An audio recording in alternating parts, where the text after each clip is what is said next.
para kultivator, kembali dengan saya lagi Felix. Dan sesuai hasil polling, pada kesempatan kali ini kita akan membahas judul donghua terbaik kedua, apalagi kalau bukan Martial Universe Season ke-5. Kalau langsung loncat senior, season 1 sampai season 4-nya mana? Nah, bagi kalian yang khususnya penonton baru, Martial Universe season 1 sampai 4 sudah pernah saya bahas ya. Link ada di deskripsi dan pin komen. Jadi kalian bisa nonton dulu ke sana terus balik lagi untuk lanjut nonton season ke-5-nya ya. Oke, tapi karena saya baik, maka akan aku recap tipis-tipis aja ya.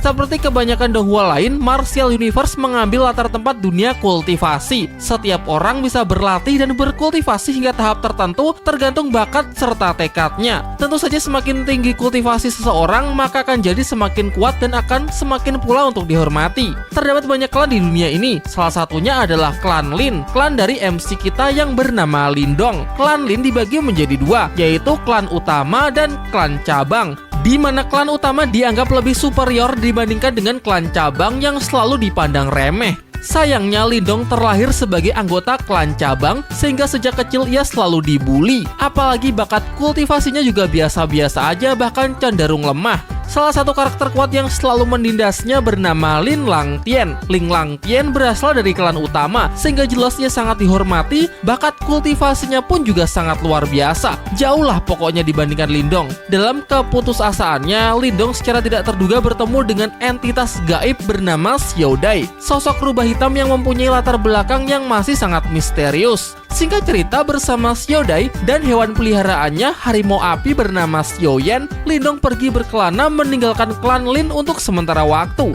Di mana selama perjalanan ini, Xiaodai terus membimbing dan melatih Lindong hingga menjadi semakin kuat dan semakin kuat. Juga mengumpulkan banyak harta kuno bernama simbol leluhur untuk meningkatkan kultivasinya. Hingga setelah merasa cukup kuat, Lindong memutuskan untuk kembali ke kampung halamannya dan mengikuti kompetisi klan Lin sebagai pembuktian bahwa anak lemah yang dulu selalu diremehkan kini telah kembali menjadi sosok yang sangat kuat. Dan disinilah ia akan kembali bertemu dengan musuh bebuyutannya, yaitu Lin Langtian. Pertempuran yang telah dinantikan sejak lama.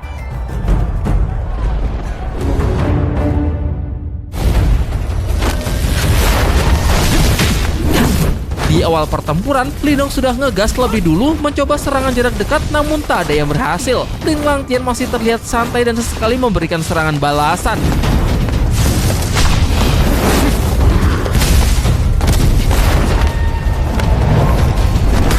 Sampai pada akhirnya satu pukulan Lindong mampu merusak ornamen pakaian Lin Langtian. Dan mulai dari sinilah pertarungan akan menjadi semakin menarik.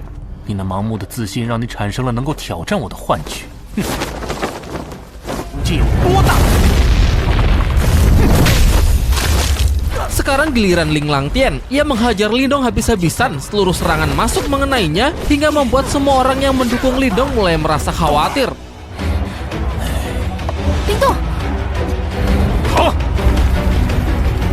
Namun Qing Tan, yaitu adiknya Lindong, meyakinkan ayahnya bahwa ini masih jauh dari kata berakhir, di mana ia dapat merasakan bahwa aura dari kakaknya sama sekali belum melemah.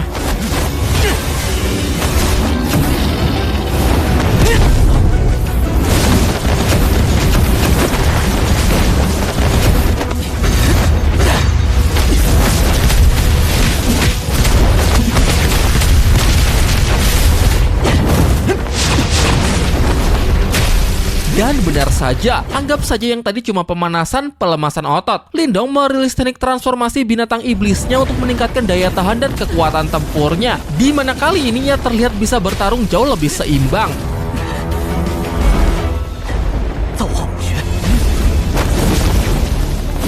Nampaknya Lin Langtian terlalu terbawa emosi. Ia mengabaikan bahwa ini hanyalah pertandingan persahabatan antar anggota klan Lin, di mana kali ini ia merilis seni bela diri manifestasi. Teknik andalan klan Lin utama tidak cuma kuat tapi juga sangat mematikan. Hingga Lin Ke berpikir apakah Lin Langtian berniat ingin membunuh Lindong.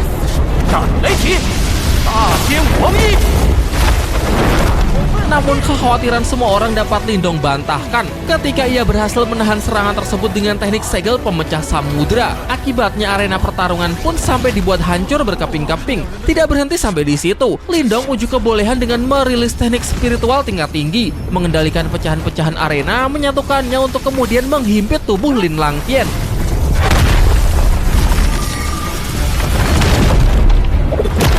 Semuanya pun sontak dibuat sangat terpukau dengan kehebatan Lindong. Siapa sangka bocah yang pernah dianggap sampah sekarang mampu menekan Ling Langtian hingga sejauh ini.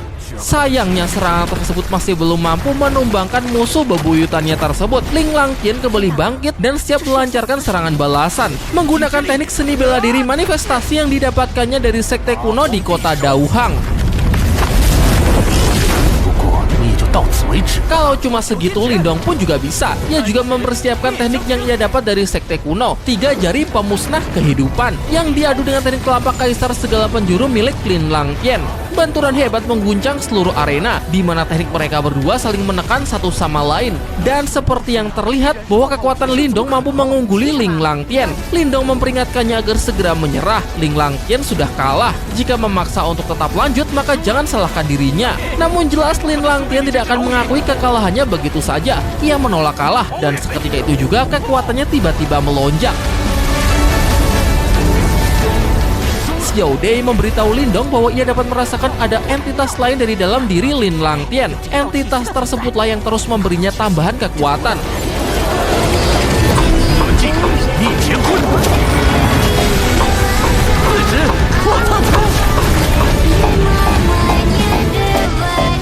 Sekali lagi benturan kekuatan mereka mengakibatkan guncangan dahsyat, bahkan efeknya sampai dirasakan keluar arena. Seseorang harus segera bertindak untuk menghentikan mereka berdua, karena kalau tidak, bukan cuma arena, melainkan setengah dari kota Lin akan ikut hancur.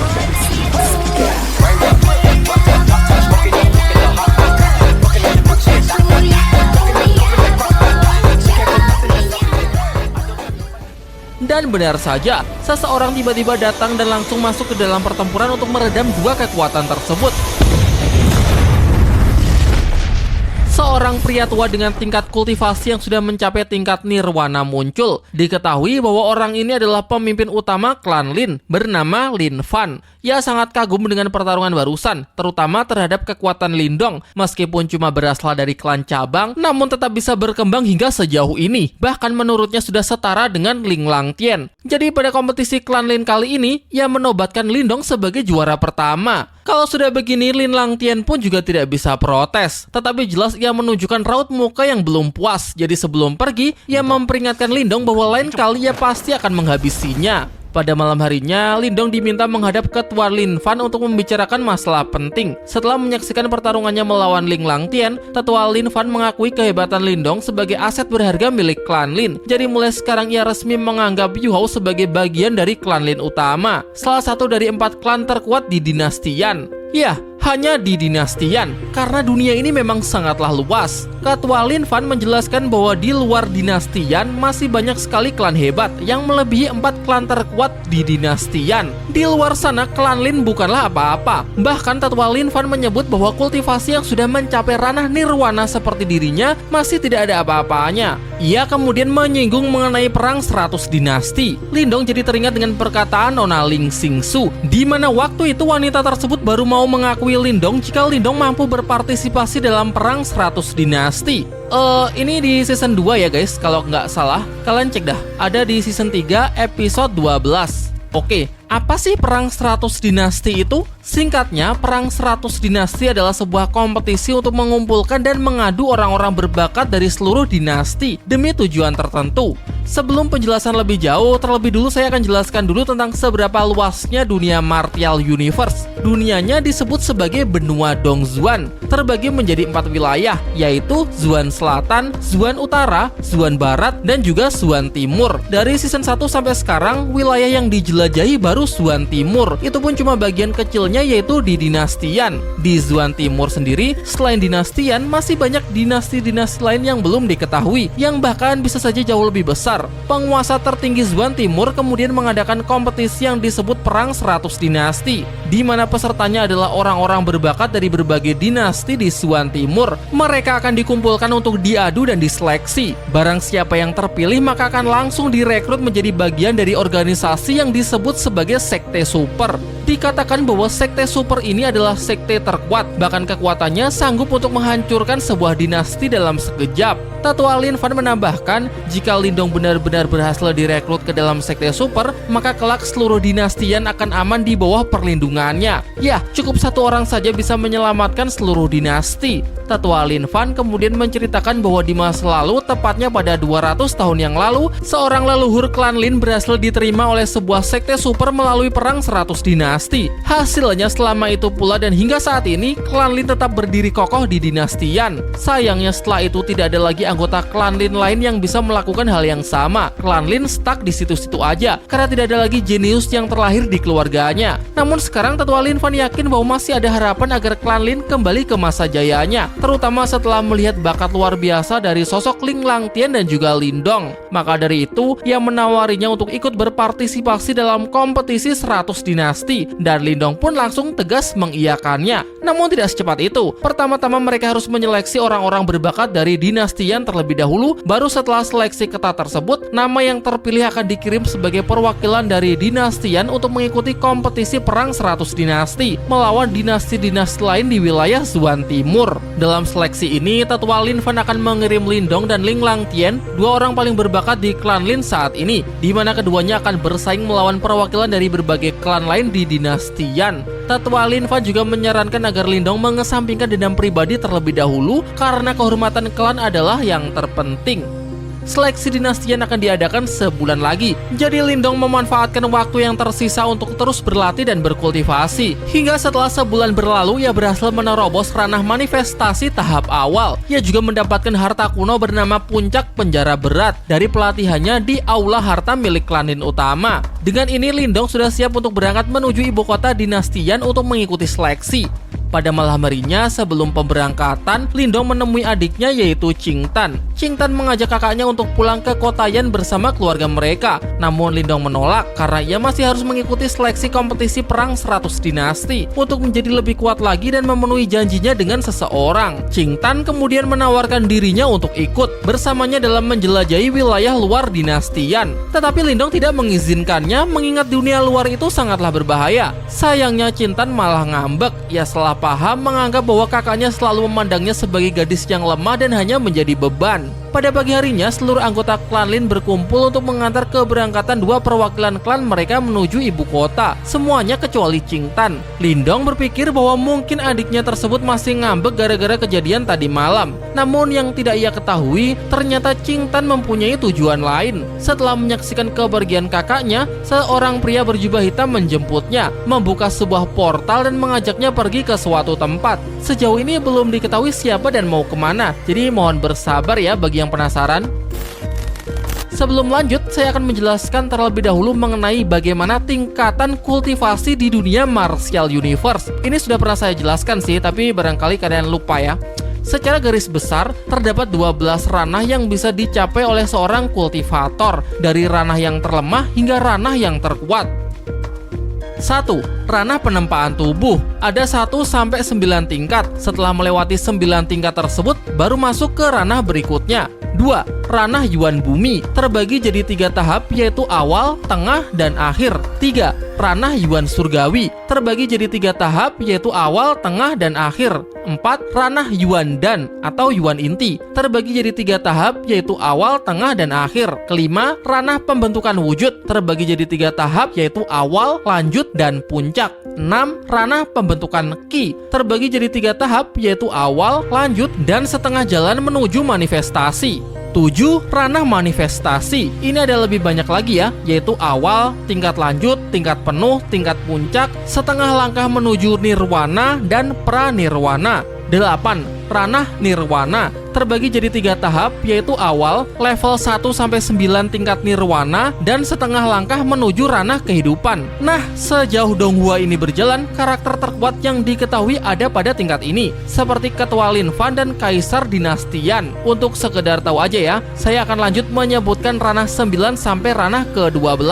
9 ranah kehidupan, 10 ranah kematian, 11 ranah samsara atau ranah roda reinkarnasi. Nah, di tahap inilah kekuatan seorang kultivator sudah berada di luar imajinasi manusia. Dikatakan bahwa kekuatannya sanggup merobek ruang dan menghancurkan semesta. 12. Ini adalah ranah terakhir, yaitu ranah reinkarnasi. Pada tahap ini, seorang kultivator telah sepenuhnya mendapatkan keabadian dewa sejati, sudah mampu bereinkarnasi dan berevolusi melampaui batas kehidupan tunggal. Nah, kurang lebih itulah ke-12 ranah kultivasi di Donghua Martial Universe. Pertanyaannya, sekarang Lindong sudah sampai ranah apa, Bang? Untuk saat ini, Lindong sudah sampai ranah ke-8, yaitu ranah manifestasi. Tepatnya ranah manifestasi tingkat lanjut. Ling Langtian juga kurang lebih sama lah. Paham ya? Baiklah, mari kita lanjut ke ceritanya. Setelah menempuh perjalanan yang cukup jauh, rombongan klan Lin bersama klan-klan lain akhirnya telah tiba di ibu kota Dinastian, tempat diadakannya seleksi para calon peserta kompetisi perang 100 dinasti. Seluruh kekuatan teratas Dinastian telah berkumpul di sini, termasuk rival abadi klan Lin, yaitu klan Wang. Ketuanya bernama Wang Lei, di mana kali ini ia datang dengan 2 generasi terbaiknya. Satunya bernama Wang Yan, orang yang dulu pernah dihajar oleh Lindong, sementara satunya bernama Wang Zong. Datang juga beberapa klan lain seperti klan Xin dan klan Wang Po. Keempat klan tersebut merupakan 4 terbesar di Dinastian ya, sehingga tidak heran mereka begitu dihormati. Sesampainya di alun-alun kota, ketua Lin Fan menegur Lindong yang pernah punya masalah dengan Wang Yan dari klan Wang. Maka dari itu ia memperingatkannya agar selanjutnya lebih berhati-hati, karena Wang Yan mempunyai seorang kakak bernama Wang Zong. Dijelaskan bahwa Wang Zong adalah kultivator jenius dari klan Wang utama dan terkenal sangat protektif terhadap keluarganya. Dan begitu mengetahui Lindong sebelumnya telah menyinggung adiknya tersebut, pasti Wang Zong tidak akan tinggal diam. Klan Wang ini memang terkenal sangat angkuh. Terlihat beberapa klan kecil yang ingin menyapanya malah tidak ditanggapi dengan baik. Seperti 2 karakter ini. Yang bertato bernama Mansan berasal dari sekte Raja Barbarian, dan yang lebih kecil bernama Duyun yang berasal dari sekte Tianwo. Ketua Lin Fan menjelaskan bahwa keduanya sama-sama berasal dari sekte yang relatif baru, jadi wajar jika klan Wang tidak memandang mereka. Meski begitu, ia meminta Lindong dan Ling Langtian agar tidak meremehkan mereka, karena kehebatan dari seorang kultivator tidak serta-merta dapat dinilai dari latar belakangnya. Di perjalanan menuju istana, beberapa orang terdengar tengah membicarakan sosok Lindong. Bagaimana tidak, seorang bocah lemah dari klan Lin cabang ternyata mampu mengalahkan jenius dari klan Lin utama, yaitu Lin Langtian. Namanya pun sekarang menjadi sangat terkenal, di mana sudah banyak pihak yang mulai meliriknya. Memasuki istana, klan Lin sempat terlibat cekcok dengan klan Wang. Wang Lei menyindir klan Lin yang menurutnya sudah jauh tertinggal. Terlebih lagi saat ia mendengar kabar bahwa pada seleksi kali ini, pihak klan Lin sampai mengirim anggota dari klan Lin cabang karena sudah kehabisan talenta dari klan Lin utama. Terlebih lagi pada seleksi tahun sebelumnya, perwakilan dari klan Lin telah dikalahkan oleh perwakilan dari klan Wangnya. Ketua Lin Fan menanggapinya dengan santai. Menurutnya tidak ada bedanya antara klan Lin cabang dan klan Lin utama, karena asalkan punya kekuatan yang mumpuni, semuanya akan menjadi kekuatan klan Lin-nya. Selain itu, ia sangat percaya diri bahwa hasil dari seleksi kali ini tidak akan sama seperti di masa lalu. Ketua Lin Fan pun menyarankan Wang Lei agar tidak terlalu sombong di awal sebelum membuktikan apa-apa. Sementara itu, Wang Yan memperkenalkan Lindong kepada kakaknya. Wang Zong ini sangat sombong. Lin Langtian yang menyapanya pun juga ia sindir. Tidak bisa mengatasi sampah seperti Lindong, dan jika dirinya yang diberi kesempatan untuk menghadapi Lindong, maka ia pasti akan dengan mudah bisa menghajarnya. Selain itu, Lindong telah menyinggung klan Wang lebih dulu, maka pasti ia tidak akan melepaskannya begitu saja. Lindong pun menjawab bahwa ia tidak akan sungkan untuk meladeninya, membuatnya menangis dan memulangkannya. Perseteruan dari keduanya pun membuat situasi di ruang istana menjadi memanas. Sampai kemudian suasana kembali cair setelah hadirnya sang kaisar Dinastian bernama Mo Jingtian. Jelas bukan orang sembarangan. Bahkan Lindong dapat merasakan bahwa aura orang ini telah mencapai ranah nirwana tingkat 1, lebih kuat dari ketua Wang Lei. Hadir juga salah satu putranya, yaitu pangeran ketiga bernama Mo Ling. Dia juga akan berpartisipasi dalam seleksi calon peserta kompetisi perang 100 dinasti, mewakili keluarga kekaisaran. Xiao Dai memperingatkan Lindong agar lebih berhati-hati dengan orang ini karena ia rasa kemampuannya bahkan melebihi Wang Zong. Setelah menyambut para tamu undangan, Kaisar menjelaskan bahwa persaingan tahun ini akan menjadi semakin ketat karena dari mereka semua hanya akan diambil 5 orang terbaik untuk dikirim sebagai perwakilan dari Dinastian. Ya, kuotanya cuma untuk 5 orang. Sangat kompetitif bahkan bagi keempat klan besar sekalipun. Kaisar kemudian lanjut menjelaskan mengenai aturan dari seleksi kali ini. Para peserta akan diundi kemudian dibagi ke dalam 5 kelompok. Mereka akan saling bertarung untuk memperebutkan satu kuota. Dengan kata lain, pemenang dari masing-masing kelompoklah yang akan dinyatakan lolos seleksi. Jadi gacha juga ya, pasti akan sangat beruntung jika bisa satu kelompok dengan orang-orang yang lemah. Seleksi akan dimulai pada keesokan harinya. Jadi sambil menunggu dan mempersiapkan diri, Kaisar mempersilahkan semuanya agar beristirahat di penginapan yang sudah ia persiapkan. Ketua Wang Lei masih saja menyombongkan dirinya. Ia meminta klan Lin untuk segera mengemasi barang-barangnya, karena jika perwakilan klan Lin sampai satu kelompok dengan klan Wangnya, maka kekalahan pada 20 tahun yang lalu pasti akan terulang kembali. Di sisi lain, karena pembagian kelompok ini berdasarkan undian, jadi tidak menutup kemungkinan Lindong dan Ling Langtian akan berada dalam satu kelompok. Maka dari itu, Lin Langtian memperingatkan Lindong, jika hal itu sampai terjadi maka ia tidak akan menahan diri untuk menyingkirkannya. Setelah ruang istana sepi, Kaisar meminta Mo Ling untuk menyampaikan penilaiannya terhadap para peserta tahun ini. Mo Ling menilai bahwa hanya ada 2 nama yang patut ia waspadai, yaitu Wang Zong dan Ling Langtian. Selain daripada mereka berdua, ia 100% yakin bisa menang. Mengenai Lindong, Mo Ling mengaku tidak begitu tertarik. Meskipun belakangan ini namanya mencuat, tetapi mengingat latar belakangnya yang cuma biasa-biasa aja, ia rasa tidak perlu dikhawatirkan. Namun Kaisar mempunyai pandangan lain. Ia memperingatkan putranya tersebut agar tidak meremehkannya. Walaupun cuma berasal dari klan cabang, tetapi ia yakin bahwa anak itu punya potensi untuk bisa mencapai puncak. Singkat cerita, pada keesokan harinya, semua orang berkumpul untuk melaksanakan proses seleksi. Kaisar meminta para peserta agar menyalurkan sedikit energi yuannya ke dalam bola api raksasa untuk memulai undian dan pembagian kelompok. Seketika itu juga terbukalah 5 gerbang dimensi, lengkap beserta nama-nama peserta yang tertera di depannya. Ia kemudian mempersilahkan seluruh peserta agar memasuki gerbang sesuai dengan kelompok namanya masing-masing. Di dalam sana mereka akan saling dipertarungkan sampai hanya tersisa satu peserta yang mampu bertahan sampai akhir dari masing-masing gerbang, sehingga 5 peserta yang berhasil akan langsung dinyatakan lolos seleksi dan akan terpilih menjadi perwakilan dinastian untuk mengikuti kompetisi perang 100 dinasti. Sepertinya memang sudah ditakdirkan ya, Lindong satu kelompok dengan Wang Zong, sehingga dengan ini mereka bisa melanjutkan perseteruan sebelumnya. Seleksi resmi dimulai. Masing-masing peserta diminta untuk segera memasuki gerbang yang sudah disediakan.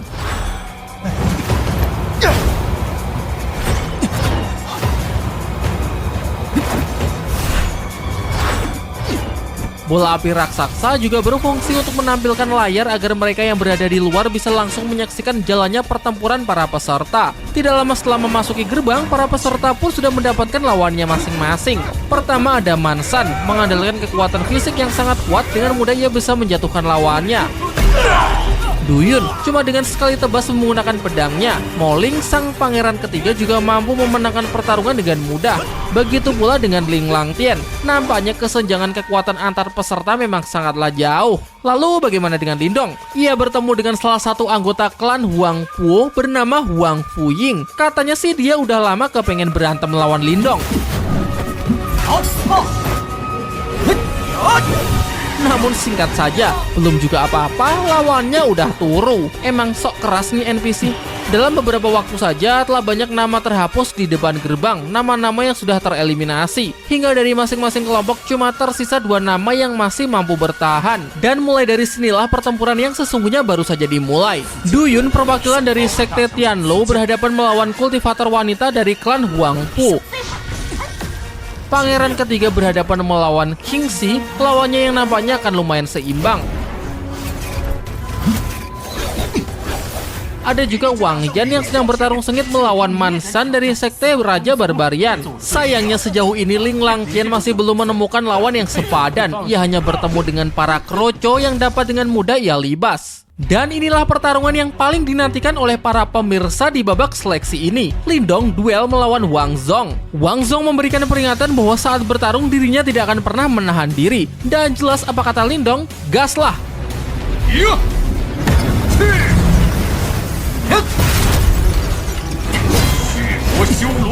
Setelah cukup pemanasannya, Wang Zong akhirnya mengakui kehebatan Lindong, sehingga ia berniat ingin bertarung dengan lebih serius. Ia mengeluarkan senjata andalannya, yaitu tombak darah iblis Ashura. Xiaode memperingatkan Lindong agar lebih waspada. Tombak yang digunakan Wang Zong mengandung kekuatan iblis darah yang sangat pekat. Kekuatan iblis darah yang sanggup menyerap kekuatan siapapun yang menyentuhnya. Melihat Wang Zong yang bisa menguasai tombak ini, pasti sudah mendapatkan pengakuan dari iblis darah.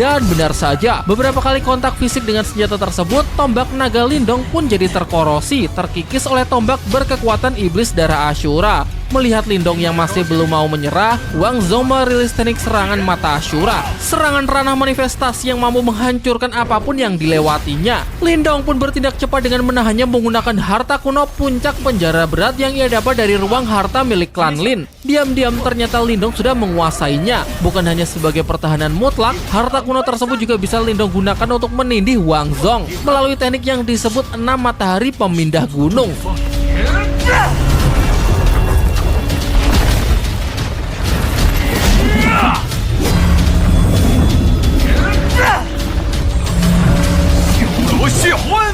Ledakan dari benturan dua kekuatan tersebut begitu dahsyatnya hingga mampu melenyapkan kekuatan Yuan yang dipasang di sekitar arena pertarungan. Akibatnya layar monitoring mati sehingga mereka yang berada di luar tidak bisa lagi menyaksikan pertempuran mereka. Namun meski begitu, Wang Lei masih sangat percaya diri bahwa Wang Zhong pasti bisa mengalahkan Lindong, mengingat kekuatan penuh dari tombak iblis darah Ashuranya masih belum dikeluarkan. Lin Langtian saja belum tentu sanggup melawannya, apalagi cuma Lindong. Sementara itu, setelah digencet dengan harta kuno milik Lindong, ternyata Wang Zhong masih mampu bertahan meskipun kelihatannya sudah babak belur.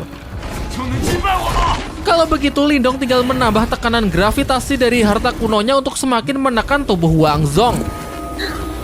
Di bawah tekanan yang luar biasa, Wang Zhong memutuskan untuk mendobrak batasannya. Ia mengerahkan seluruh kekuatan dari tombak iblis darah Ashura dalam sebuah teknik bernama iblis darah pemusnah semesta yang seketika itu juga mampu membalikan harta kuno Lindong. Setelah lolos dari tekanan tersebut, Wang Zhong yang sudah sepenuhnya dikuasai oleh amarah bersiap untuk merilis teknik terkuatnya. Tidak peduli bahkan jika ini akan membunuh Lindong. Dan untuk menandinginya tidak boleh setengah-setengah lagi. Lindong juga merilis teknik terkuatnya, kurungan jari surgawi kehancuran massal 4 jari pemusnah langit. Sementara itu di luar arena, Lin Langtian muncul pertama sebagai peserta yang dinyatakan lolos seleksi, disusul oleh kemunculan Mansan dan Duyun, dua peserta yang sempat diremehkan. Dan tentu saja pangeran ketiga, Moling, yang juga berhasil muncul sebagai pemenang, mengalahkan Xingxi, yang padahal disebut-sebut sebagai salah satu yang terkuat dari 4 klan besar di dinastian, membuktikan bahwa keluarga kekaisaran memang sangatlah kuat. Dengan ini, 4 kuota telah terpenuhi, Lin Langtian, Mansan, Duyun, dan Moling. Sekarang tinggal menunggu hasil dari pertarungan antara Lindong melawan Wang Zhong untuk mengisi kuota yang terakhir. Tidak lama setelah itu, sebuah ledakan muncul dari gerbang tempat mereka bertarung. Dari balik asap, Wang Zhong keluar dengan luka di sekujur tubuhnya, namun masih bisa bertahan sehingga membuat semua orang berpikir bahwa Lindong lah yang telah kalah. Akan tetapi pemenang bukan soal siapa yang keluar lebih dulu, melainkan siapa yang mampu bertahan paling akhir. Ya, Lindong muncul di belakang Wang Zhong yang sudah jatuh tidak berdaya. Sementara Lindong masih terlihat segar bugar tanpa luka yang berarti, menunjukkan kepada mereka semua siapa MC yang sebenarnya. Dengan hasil ini, Kaisar resmi mengumumkan bahwa Lindong yang akan mengisi kuota kelima. Klan Lin yang sempat diremehkan di awal, sekarang justru membuktikan kehebatannya dengan meloloskan 2 generasi terbaiknya sekaligus. Setelah kelima peserta terpilih saling menyapa, Kaisar mengundang mereka berlima untuk memasuki Danau Roh Suci, tempat yang sangat cocok untuk memulihkan diri dan berkultivasi. Setidaknya inilah bantuan terakhir yang bisa diberikan oleh dinastian kepada mereka semua sebelum berangkat mengikuti kompetisi perang 100 dinasti. Pada keesokan paginya, Kaisar mengumpulkan kelima kultivator terpilih untuk dibawa ke Danau Roh Suci. Ia meminta mereka agar memanfaatkan energi yang ada di danau tersebut dengan maksimal, terutama jika ada dari mereka yang sanggup atau akan menembus ranah nirwana. Energi dari Danau Roh Suci pasti akan sangat membantu. Namun ia memberi larangan kepada mereka agar tidak menyelam ke dasar danau karena di sana wilayah yang sangat berbahaya. Setelah menyampaikan penjelasannya, ia memerintahkan para ketua klan untuk bersama-sama membuka portal menuju kolam Roh Suci. Dan begitu portal terbuka, semuanya pun bergegas masuk. Lindong langsung bisa merasakan bahwa tempat ini dipenuhi dengan energi yang melimpah. Benar-benar tempat yang sangat bagus untuk berkultivasi. Namun tidak lama setelahnya, darah naga dan kera di dalam tubuhnya bereaksi dengan tempat ini, serasa diperkuat. Xiaodei pun membenarkan hal tersebut, di mana ia dapat merasakan bahwa tepat di dasar danau ini terdapat tulang-tulang binatang suci kuno dengan kekuatan yang melebihi tingkat nirwana. Bahkan energi melimpah di danau ini juga berasal darinya. Tidak heran energinya dapat memperkuat darah naga dan kera di dalam diri Lindong. Jadi inilah alasan mengapa Kaisar melarang mereka untuk menyelami dasar danau. Namun bukankah larangan adalah kata lain dari silakan? Aturan ada untuk dilanggar. Xiaodei menjelaskan bahwa mungkin di sana masih ada sisa esensi darah dari tulang binatang suci tersebut dan akan sangat berguna untuk membantu kultivasi jika Lindong berhasil mendapatkannya. Tidak cuma Lindong, Lin Langtian nampaknya juga telah mengetahuinya. Jadi anak sombong tersebut mencuri start berharap lebih dulu mendapatkannya. Keduanya pun mulai menyelam, sementara pangeran ketiga yang tidak mengetahuinya hanya bisa bertanya-tanya. Menyadari Lindong yang mengikutinya dari belakang, Lin Langtian melemparkan beberapa serangan untuk menghentikannya. Bentrokan pun tidak terhindarkan, di mana keduanya mulai saling serang untuk memperebutkan harta yang berada di dasar danau.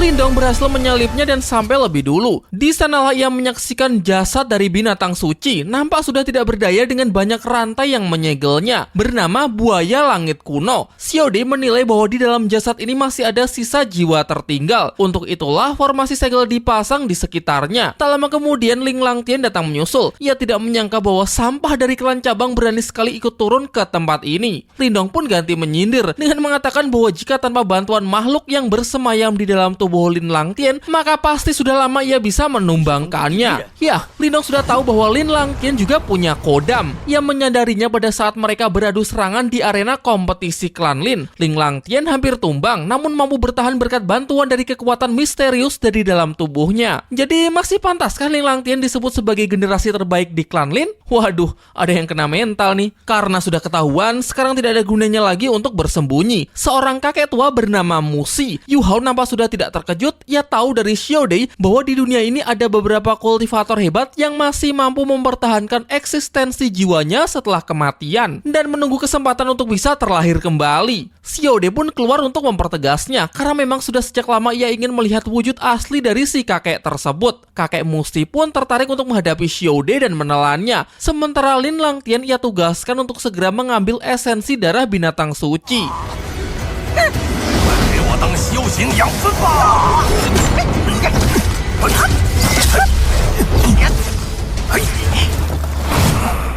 Pertarungan antar kodam pun tidak terhindarkan. Setelah beradu beberapa serangan, nampak Xiaodei yang lebih unggul. Jelas saja karena Xiaodei adalah jelmaan dari Mustang Iblis Langit, salah satu ras binatang iblis terkuat pada eranya. Apalagi sekarang kekuatannya juga sudah banyak pulih setelah bergabung dengan Lindong. Namun meski begitu, kakek Musi masih bisa tertawa dan menyombongkan dirinya. Dari segi kekuatan mungkin ia memang kalah, tetapi lingkungan di dasar danau ini memberinya banyak keuntungan. Tempat yang dipenuhi oleh energi melimpah yang bisa ia kendalikan. Ia memanfaatkannya untuk membangun formasi segel, mengurung Xiaodei dan melemahkannya. Sayangnya kesombongannya tidak bertahan lama. Nampak dengan mudah Xiaodei mampu menghancurkan segel yang mengekangnya seperti mainan.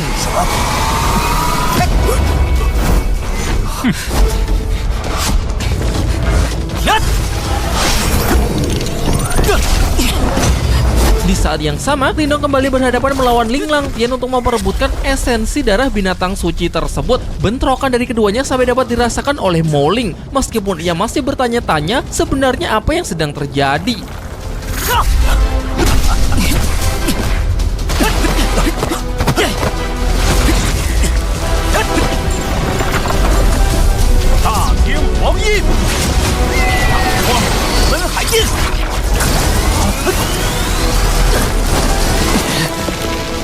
Dampak dari pertarungan mereka pun mulai merusak formasi segel, sehingga jika pertarungan tetap dilanjutkan, bisa-bisa formasi yang digunakan untuk menyegel jiwa buaya langit kuno benar-benar hancur. Kembali ke pertarungan Xiaode, ia benar-benar bisa mempecundangi kakek Moshi. Bagaimana bisa kekuatan selemah ini bermimpi ingin menelannya? Namun pertarungan tidak bisa dilanjutkan setelah menerima sinyal bahaya dari arah Lindong. Ia memperingatkan Lindong agar menghentikan pertarungan karena ia tidak tahu bahaya apa yang mengancam jika segelnya sampai hancur. Untuk itu ia berkompromi dengan Ling Langtian, menawarkan gencatan senjata terlebih dahulu demi keselamatan bersama. Akan tetapi Ling Langtian justru memanfaatkan situasi ini untuk menghabisi Lindong. Ia benar-benar menghancurkan formasi segel, membiarkan Lindong jatuh ke dalamnya, sementara ia akan segera kembali naik ke permukaan untuk menyelamatkan diri.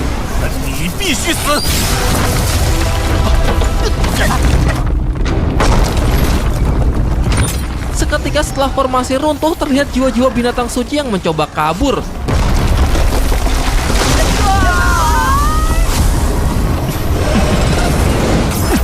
Dengan semua kekacauan ini, kakek Moshi yakin bahwa Lindong pasti akan mati. Jiwa-jiwa tersebutlah sampai ke permukaan danau roh suci. Pangeran ketiga memerintahkan dua rekannya untuk menghentikannya dan jangan biarkan jiwa-jiwa ini sampai keluar melewati portal.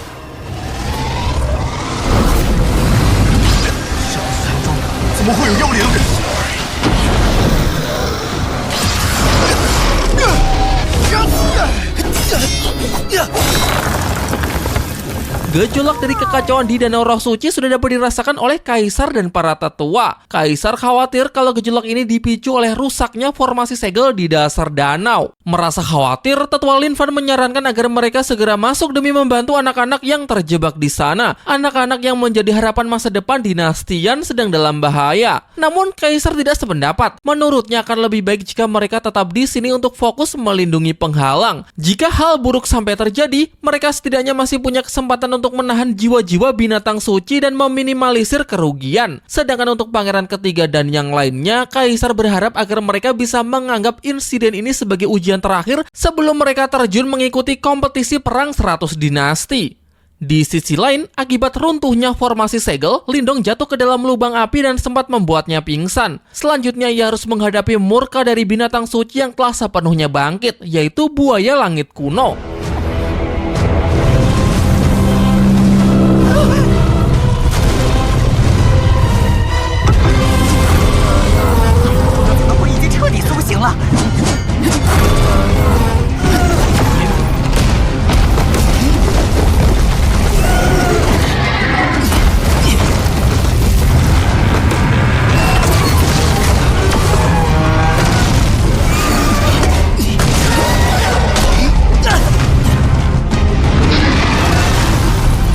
Meskipun hanya dengan sedikit jiwa yang tersisa, kekuatan makhluk ini benar-benar luar biasa, di mana tidak ada satupun serangan Lindong yang mampu menggores kulitnya.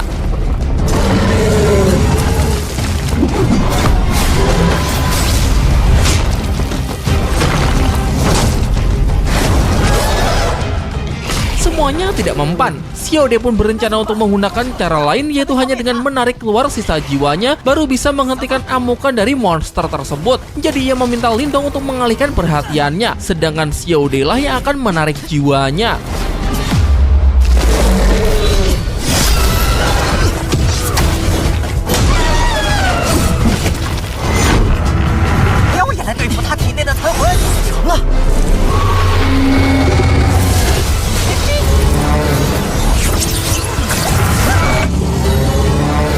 Sayangnya tidak semudah yang diharapkan. Xiaode mendapatkan serangan balik dari jiwa-jiwa yang keluar dan memecahkan konsentrasinya.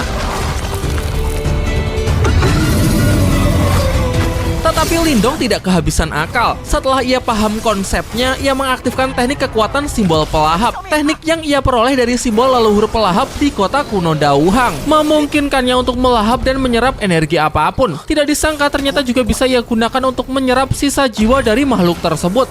Setelah seluruh jiwanya hilang, jiwa-jiwa yang sebelumnya mencoba kabur pun seketika lenyap bersama dengan jatuhnya jasad dari binatang suci tersebut. Dari jasadnya keluar sebuah harta roh berupa tombak yang dilapisi oleh kekuatan bara api. Xiaode menjelaskan bahwa benda ini adalah harta roh yang dibuat oleh buaya langit kuno semasa hidupnya. Dengan kekuatannya yang sangat dahsyat, bahkan hanya dengan sedikit sisa jiwanya saja sudah sekuat ini. Jadi tidak heran makhluk tersebut dapat menciptakan harta roh. Harta roh tingkat tinggi ini bisa menjadi senjata andalan Lindong nanti saat mengikuti kompetisi 100 dinasti.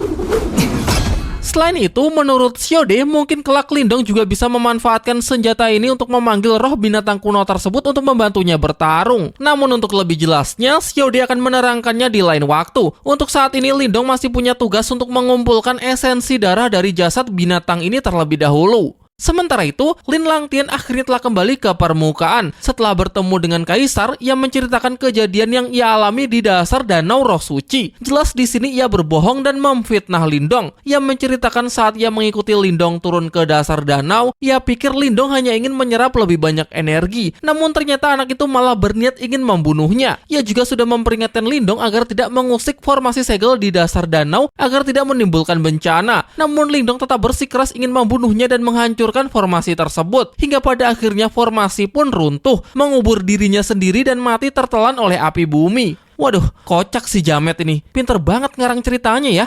Semua yang mendengarnya percaya begitu saja. Sebagian besar dari mereka sangat marah dengan Lindong karena ulahnya hampir saja membahayakan seluruh ibu kota. Namun belum juga semenit, Lindong tiba-tiba muncul sambil mengatakan bahwa sepertinya ada seseorang yang mencoba memanfaatkan situasi dan ingin memutarbalikkan fakta selama ia tidak ada. Lin Langtian yang sudah ke pojok tiba-tiba mengomel gak jelas, minta Lindong agar segera meminta maaf kepada Kaisar. Namun bukannya minta maaf, Lindong justru semakin memojokkan Lin Langtian yang sudah memfitnahnya. Bukan dirinya yang menghancurkan formasi segel, melainkan si Jamet ini. Kemudian untuk masalah di dasar danau, Lindong juga sudah membereskannya, sehingga dengan ini tidak akan ada lagi ancaman bagi ibu kota dinastian. Dan sebagai bukti, ia mengeluarkan harta roh yang ia dapat setelah memusnahkan seluruh sisa jiwa monster buaya langit kuno. Setelah melihat kebenarannya, Kaisar pun tertawa lega. Ia memuji kehebatan Lindong karena telah membantunya dalam mengatasi ancaman besar yang sudah ada sejak ratusan tahun silam.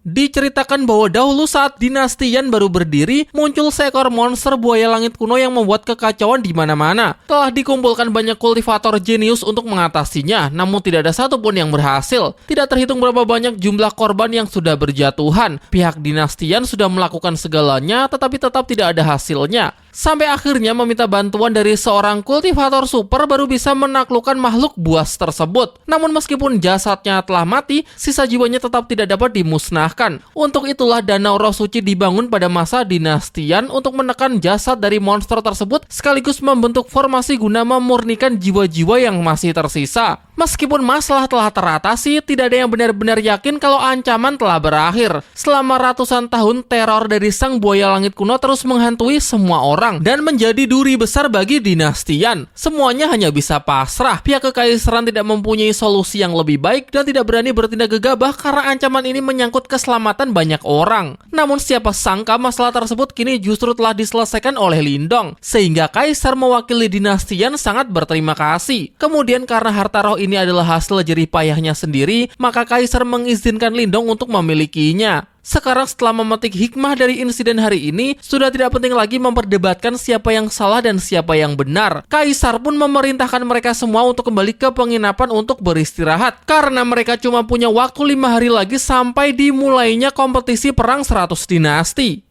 Setelah suasana sepi, Moling menyampaikan kecurigaannya terhadap Lindong kepada ayahnya. Menurutnya sangat tidak masuk akal jika Lindong mampu menaklukkan monster buaya langit kuno seorang diri. Jadi mengapa ayahnya mengabaikan kejanggalan ini dan tidak ingin menginterogasi Lindong mengenai bagaimana cara anak itu melakukannya? Sebenarnya bukan tidak ingin, tapi lebih ke menjaga hubungan baik. Kaisar jelas dapat melihat bahwa Lindong tidaklah sederhana. Meskipun ia bertanya, belum tentu juga anak itu mau berkata jujur. Dan jika sampai membuatnya tidak nyaman, maka itu justru akan merugikan dinasti Yan mengingat potensi Lindong yang tak terbatas di masa depan. Pada malam harinya, Lindong menanamkan esensi darah buaya langit kuno ke dalam tubuh Xiaoyan agar membantunya untuk meningkatkan kultivasi serta membuatnya jauh lebih kuat. Bahkan dikatakan bahwa jika sampai binatang buas berhasil menembus ranah nirwana, maka dapat berubah menjadi wujud manusia. Tapi itu masih sangat jauh. Daripada memikirkannya, Xiaode meminta Lindong untuk segera mempersiapkan diri untuk menghadapi kompetisi perang 100 dinasti. Di dalamnya pasti akan muncul banyak kultivator jenius dari berbagai dinasti. Terlebih lagi, yang patut diwaspadai adalah Lin Langtian. Mengingat kekalahannya di Danau Roh Suci, anak Jamet itu pasti akan mencari kesempatan untuk membalas dendam. Di dalam hati, Lindong berharap bahwa pada kompetisi perang 100 dinasti ini ia bisa kembali bertemu dengan Nona Ling Xingsu. Jauh di antah berantah, kita akhirnya diperlihatkan sosok Ling Xingsu yang tengah menghadap ketua sektenya. Dari sini juga kita di-reveal bahwa kultivasi gadis ini sudah berada di ranah nirwana tingkat 9. Wow, bahkan dia lebih kuat dari ketua Lin Fan yang masih berada di ranah nirwana awal. Dan dugaan Lindong terbukti benar. Ling Xingsu memang merupakan bagian dari salah satu sekte super. Nama sektenya panjang banget ya, yaitu Sekte Super Istana Kemurnian Tertinggi 9 Surga. Ya, coba nanti saya carikan nama alternatif yang lebih pendek ya. Kita kembali ke cerita. Ketua sekte memerintahkan Ling Xingsu untuk pergi menuju medan perang kuno karena ia mendapatkan informasi bahwa di wilayah tersebut terdapat pergerakan yang mencurigakan sehingga ia memberikan perintah untuk memeriksanya. Medan perang kuno sendiri adalah wilayah yang akan dijadikan tempat diselenggarakannya kompetisi perang 100 dinasti sehingga memang harus benar-benar dipastikan aman sebelum terjadi hal-hal yang tidak diinginkan. Di sisi lain, Kaisar sedang menjelaskan mengenai medan perang kuno kepada Lindong dan yang lainnya. Ia menjelaskan bahwa medan perang kuno adalah sebuah dimensi yang telah diwariskan sejak zaman kuno, di mana di dalamnya terdapat banyak harta dan warisan kuno yang tersembunyi. Kemudian sekte-sekte besar bersatu dan menjadikannya arena perang 100 dinasti. Seluruh peserta dari wilayah Zuan Timur berpartisipasi dalam perang 100 dinasti ini. Meskipun jika dibandingkan dengan dinasti-dinasti lain, dinastian mereka tidak terlalu kuat, namun Kaisar percaya bahwa dengan kekuatan generasi muda yang sangat menjanjikan ini dan asalkan mereka mau bekerja sama dengan tulus, pasti bisa membawa pulang prestasi besar di medan perang kuno ini. Sebelum berangkat mereka mendapatkan wejangan dari ketua klannya masing-masing, di mana tetua Lin Fan tidak ada bosan-bosannya untuk menasihati Lindong dan Ling Langtian agar mengesampingkan dendam pribadi di antara mereka terlebih dahulu dan mau bekerja sama demi membawa kebanggaan bagi klan Lin. Di depannya sih ya aja, tapi nggak tahu nanti ya. Kaisar berpesan kepada putranya untuk selalu mengingat bahwa pencapaian dari perang 100 dinasti akan sangat mempengaruhi masa depan bagi dinastian menuju kejayaan atau justru kemunduran. Jadi sebagai seorang pangeran dari dinastian, ia ingin putranya tersebut bisa memimpin rekan-rekannya semua untuk meraih hasil terbaik, berjuang bersama demi mendapatkan kesempatan untuk menjadi bagian dari sekte super. Selain itu, ia juga menambahkan agar putranya senantiasa terus membangun hubungan baik dengan Lindong, karena ia punya firasat bahwa di masa depan anak itu akan membawa perubahan besar bagi seluruh benua Zuan. Tidak cuma firasat tanpa dasar, namun berdasarkan informasi yang ia dapat, pada 3 tahun yang lalu Lindong bukanlah siapa-siapa, bahkan tidak mampu bertahan di bawah tekanan kekuatan Ling Langtian. Tetapi siapa sangka di usianya yang masih sangat muda, anak itu bisa berkembang dengan begitu cepat. Terbukti hanya dalam 3 tahun saja ia mampu menembus ranah manifestasi. Ditambah lagi insiden sebelumnya di Danau Roh Suci, juga semakin membuktikan betapa mengerikannya anak ini di masa depan. Jadi jika Lindong bisa menjadi sekutunya, maka dinasti Yan akan mempunyai masa depan yang sangat cerah. Tidak lama kemudian turun cahaya dari langit, membentuk sebuah formasi yang mengundang mereka untuk segera berangkat ke lokasi diadakannya kompetisi perang 100 dinasti. Formasi tersebut langsung membawa mereka berlima berteleport menuju dimensi medan perang kuno. Tempat yang sangat luar biasa, nampak begitu gersang dengan dihuni oleh banyak monster mengerikan. Namun di samping itu, tempat ini mengandung kekuatan Yuan yang sangat melimpah, bahkan dapat dirasakan melalui hembusan udara.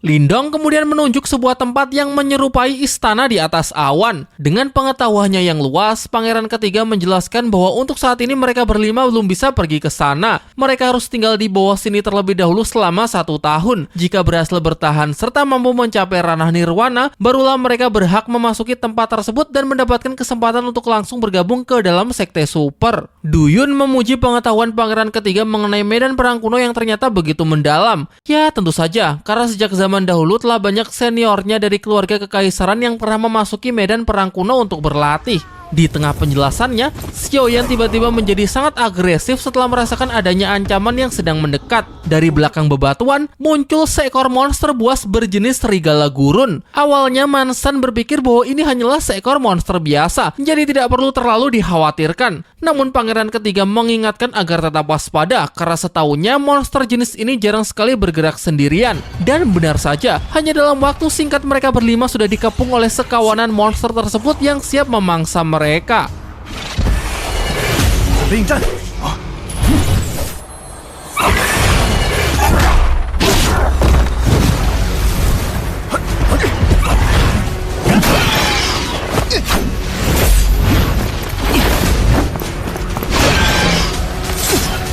Meskipun jumlahnya sangat banyak, namun monster ini memang tidaklah terlalu kuat. Hanya dalam sekejap mereka pun berhasil melumpuhkannya. Dari jasadnya juga terbentuk pil nirwana, pil yang dibutuhkan oleh para kultivator untuk bisa menembus ranah nirwana. Mansan berpikir bahwa sepertinya tidak akan sulit untuk bisa bertahan dan mengumpulkan pil nirwana di medan perang kuno. Kalau terus begini dalam 1 tahun ke depan, pasti mereka bisa mencapai ranah nirwana dengan mudah. Namun lagi-lagi pangeran ketiga memperingatkan bahwa bertahan di tempat ini tidaklah semudah itu. Memang tempat ini dipenuhi oleh energi yuan yang melimpah yang akan sangat membantu mereka dalam berlatih dan berkultivasi. Tetapi itu hanya berlaku pada siang hari. Sementara saat malam hari tiba, energi yuan akan berubah menjadi energi jahat yang justru akan melemahkan kultivasi mereka. Dan sebaliknya, energi jahat menguntungkan para monster, memperkuat dan membuatnya menjadi jauh lebih ganas. Dalam kondisi ini, bahkan seorang kultivator ranah manifestasi tingkat puncak pun akan sangat sulit untuk bisa bertahan jika berhadapan melawan kawanan monster saat malam hari. Jadi untuk menghindarinya, pangeran ketiga mengajak mereka semua untuk segera menemukan tempat berlindung sebelum hari mulai gelap dan akan kembali bergerak saat siang hari. Setelah berjalan menyusuri medan perang kuno seharian, akhirnya tibalah mereka di sebuah lokasi yang menyerupai sebuah kota. Namun setelah dilihat lebih dekat, ini lebih mirip reruntuhan kuno daripada sebuah kota. Tidak ada apa-apa, hanya wilayah kering dengan bangunan-bangunan usang. Tepat di depan gerbang terlihat orang-orang yang sedang berkumpul dan nampak sedang terjadi sebuah pertikaian antara orang-orang luar dengan beberapa penjaga gerbang. Mereka yang menjaga gerbang berasal dari dinasti Sengguang, dan memang benar mereka semua juga merupakan peserta kompetisi perang 100 dinasti. Salah seorang bernama Xia Huang mengklaim bahwa wilayah ini sudah menjadi kekuasaan kultivator dinasti Sengguangnya. Jadi barang siapa yang ingin masuk, per orang harus membayar upeti berupa 10 pil nirwana. Tanpa itu ia tidak akan membiarkan siapapun untuk masuk. Orang-orang luar jelas memprotesnya, karena seluruh wilayah di medan perang kuno bukan milik pihak manapun. Hanya karena orang-orang dinasti Sengguang datang lebih dulu, bukan berarti mereka boleh menjadi penguasa tempat ini. Di medan perang kuno berlaku hukum rimba, siapa yang kuat akan menyingkirkan yang lemah. Jadi atas dasar itu, mereka semua memberontak, menolak membayar upeti, dan malah menyerang orang-orang dinasti Sengguang.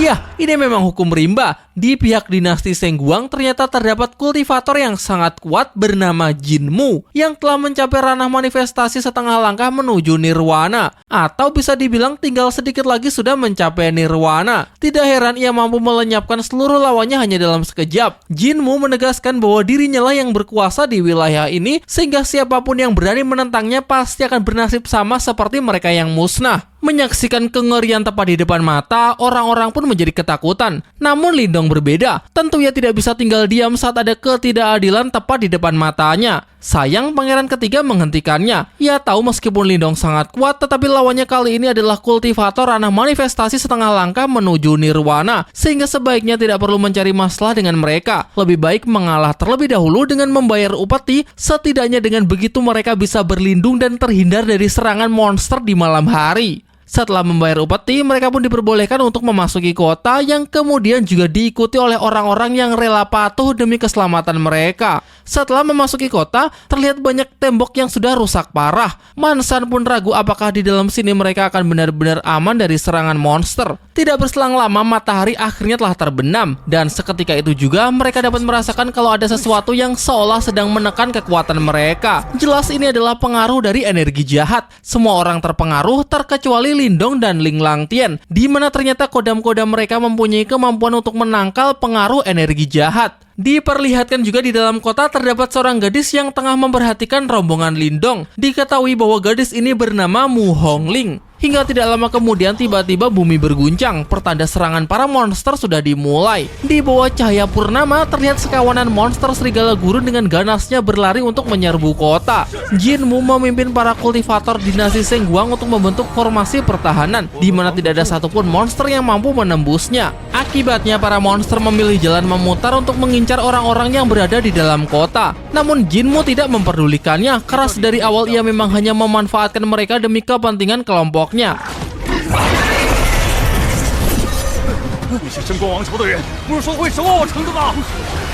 Kalau sudah begini, mereka hanya bisa mengandalkan kemampuan diri sendiri.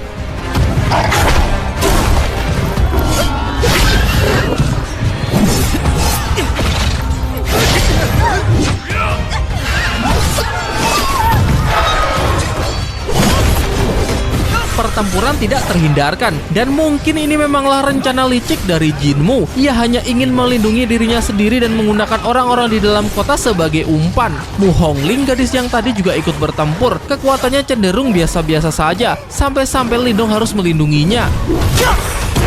Hari pun semakin malam, jumlah monster yang berdatangan semakin banyak dan semakin brutal. Di depan gerbang salah seorang kultivator Sengguang yang sudah sangat kelelahan sehingga tidak bisa ikut lagi membentuk formasi. Hal ini bukan cuma karena monster yang datang tidak ada habisnya, namun semakin pekatnya energi jahat juga semakin memperlemah mereka. Jinmu memerintahkannya agar bertahan lebih lama lagi, setidaknya tunggu sampai matahari terbit. Akan tetapi malam baru saja dimulai sehingga menunggu matahari terbit bukanlah sesuatu yang mudah.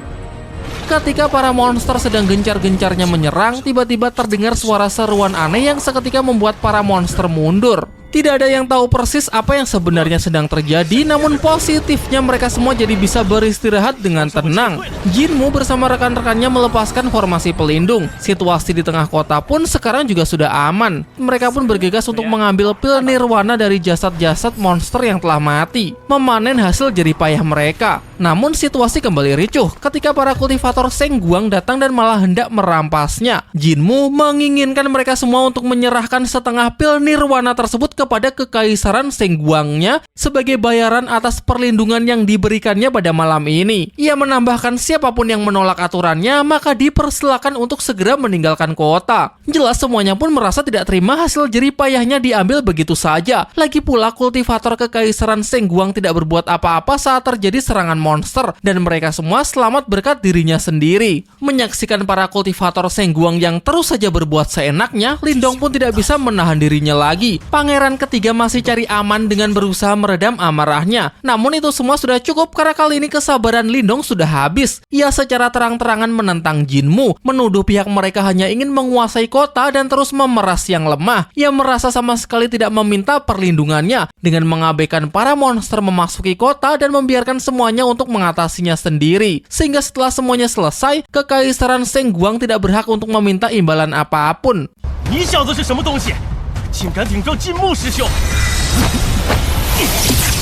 Nampaknya jalur damai sudah tidak bisa diambil. Keduanya saling beradu serangan dan terlihat bahwa Lindong mampu mengimbangi Jinmu meskipun Jinmu sudah mencapai ranah manifestasi setengah langkah nirwana. Salah seorang datang untuk melaporkan bahwa di depan gerbang serangan gelombang monster sudah datang lagi. Bahkan kali ini skalanya jauh lebih besar daripada sebelumnya. Sepertinya pertarungan mereka harus ditunda. Jinmu mengajak mereka semua untuk naik ke atas gerbang dan bersama-sama menahan gelombang monster yang datang. Lindong pun juga berpikir demikian. Ia menyarankan mereka untuk tetap mempertahankan kota ini, karena jika kota ini sampai runtuh, maka tidak akan ada satupun dari mereka yang bisa bertahan dari gelombang monster. Mu Hongling maju untuk memberikan dukungannya kepada Lindong. Tidak ada jaminan selamat jika mereka memilih untuk pergi meninggalkan kota, sehingga akan lebih baik jika mereka semua tetap tinggal di sini dan menyatukan kekuatan untuk bersama-sama mempertahankan kota. Mereka semua kemudian mengikuti Lindong ke gerbang kota, menyusul kelompok Sengguan. Sementara itu, Jinmu menyaksikan sendiri bahwa gelombang serangan monster kali ini memang jauh lebih besar daripada sebelumnya. Dan jika seperti ini, maka formasi pertahanan mereka sebelumnya tidak akan mampu bertahan. Bertepatan dengan hal itu, rombongan Lindong sudah tiba di gerbang kota. Jinmu menyambut kedatangan mereka, mengatakan bahwa berarti dengan ini kelompok Lindong bersedia bekerja sama dengan dinasti Sengguangnya untuk mempertahankan kota. Ia berjanji jika mereka semua berhasil mengusir gelombang monster, maka ia tidak akan mengambil pil nirwana mereka lagi. Daripada basa-basi langsung saja ke rencananya. Kota ini mempunyai 3 lapis gerbang. Sekarang mereka berada di lapis ketiga, sehingga jika ia bisa menempatkan orang-orang untuk menjaga di 2 lapis pertama, maka serangan gelombang monster akan dapat diredam. Sayangnya dinasti Sengguangnya kekurangan tenaga sehingga hanya bisa bertahan di gerbang lapis ketiga. Jadi jika bersedia, ia meminta agar kelompok Lindong bisa berjaga di lapis gerbang sisanya. Namun di balik rencana itu, Lindong dapat mencium bau-bau Jinmu yang ingin cari aman. Pasalnya dari ketiga gerbang, hanya gerbang lapis ketiga inilah yang paling kokoh. Jadi agar pembagian tugas menjadi lebih adil, maka Lindong juga ingin mengajak beberapa kultivator dinasti Sengguang untuk ikut bersamanya. Sebenarnya Jinmu agak malas bernegosiasi dengan Lindong, namun karena waktunya sudah sangat mendesak, maka ia memerintahkan Xia Huang untuk ikut bersama kelompok Lindong dengan membawa beberapa murid lain. Sekarang sudah diputuskan,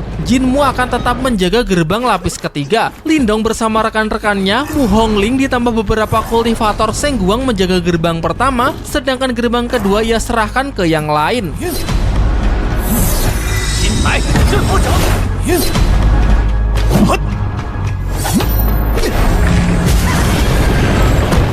Singkat cerita, di gerbang pertama pertempuran telah dimulai. Lindong bersama rekan-rekannya mencoba segala cara untuk menghentikan gelombang serangan monster agar tidak memasuki kota. Sementara Xia Huang dan para kultivator dinasti Sengguang lain belum mau melakukan apapun. Di scene flashback, saat akan menyusul kelompok Lindong, Xia Huang mendapatkan arahan dari Jinmu agar tidak perlu serius dalam membantu mereka untuk mengusir monster. Cukup pura-pura membantu saja, karena ia memberinya tugas lain, yaitu mencari kesempatan untuk menyingkirkan Lindong. Jadi atas dasar itu, ia menyarankan para kultivator dinasti Sengguang lain agar tidak perlu terburu-buru. Tunggu sampai Lindong dan yang lainnya kehabisan tenaga, baru mereka akan bertindak.